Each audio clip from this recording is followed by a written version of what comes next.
Welcome to TucsonWatchdog.com. We are a community cleanup tool, and we have to work together as a community to do that.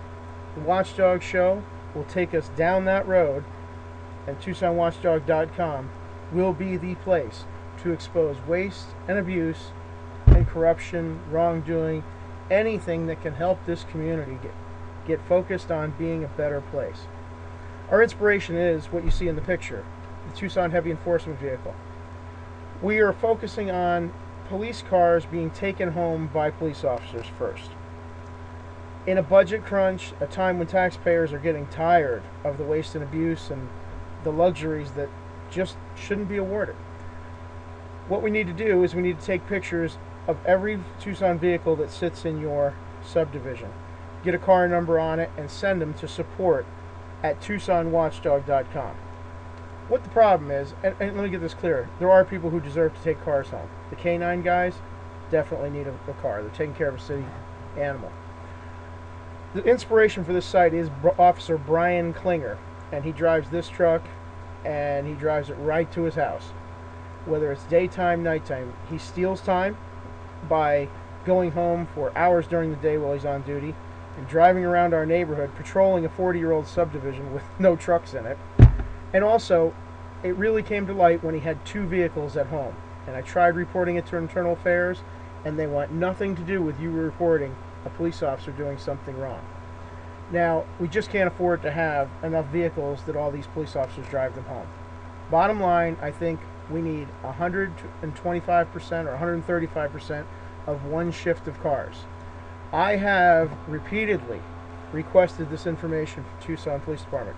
How many cars we need for one shift, and what they think a maintenance padding is. And also, how many cars we have right now. How many Tucson police vehicles do we have, and how many do we really need? The Public Information Department will not answer. The chief will not return a call. We're just going to have to go after them. I've talked to Channel 4. They don't have any interest in trying to cut waste at TPD. They actually had a coddling attitude. The woman I talked to was basically like, why would we want to do that to the police department? Why would we want to... What, are you kidding me? You're the media. They're not the media. It's all a staged thing. This is the raw news. Now, what we need to do is I need each and every one of you that listens to this show, as you go by in your neighborhood, you leave to go to work, you see all these police cars sitting in driveways, whether it's sheriff or TPD, because we're going to ask Sheriff Dupnick about this also. Take a picture, include the car number. I need to make a collage video of the ridiculousness of this. Now, understand, an 8-hour shift, half-hour drive in, half-hour drive home, that's 15 hours a car is sitting at home when it could be used by another shift. It has to stop. Now, Brian Klinger is the inspiration because he steals time from the city.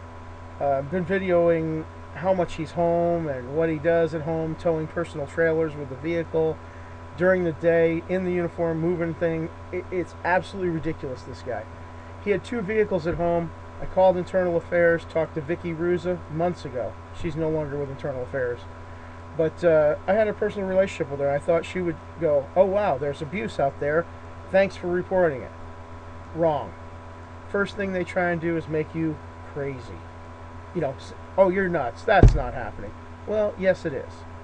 I have a long history with this guy, and he is the inspiration for this site. And if we keep letting this going on, we'll be paying his retirement. Right now, this man needs to be terminated for his abuses. Then we have to address the police department and say, listen, we need to know how many cars you need for one shift and how many we have. We want the statistics, and we want you to get real about your costs. And the giveaway program, this free ride program, has to end. We can no longer afford it. I need you to send those pictures to support at TucsonWatchdog.com. Again, that's support at TucsonWatchdog.com. This is something that we absolutely have to do.